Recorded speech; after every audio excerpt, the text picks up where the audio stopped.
I finally ran out of shelf space for my trinkets, so I printed some new shelves using the Sparkx i7 3D printer. Everything I needed was in this box, and it was so quick and easy to set everything up and start printing. After printing this adorable boat, I found some shelf designs on the Creality Cloud app and started printing them straight from my phone. These shelves are the perfect size for big trinkets, but what about the tiny ones? I loaded in some blue filament and started printing a file named Itty Bitty Shelf.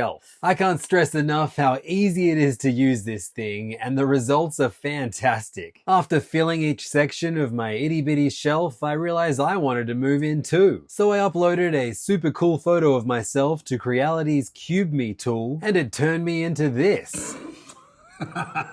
And so the Sparkx i7 started printing the tiniest Levins of all time. After some quick customization, the tiny me was ready for my new shelf. I can't wait to find out what else the Sparkx i7 is capable of. Let me know what you think I should 3D print next.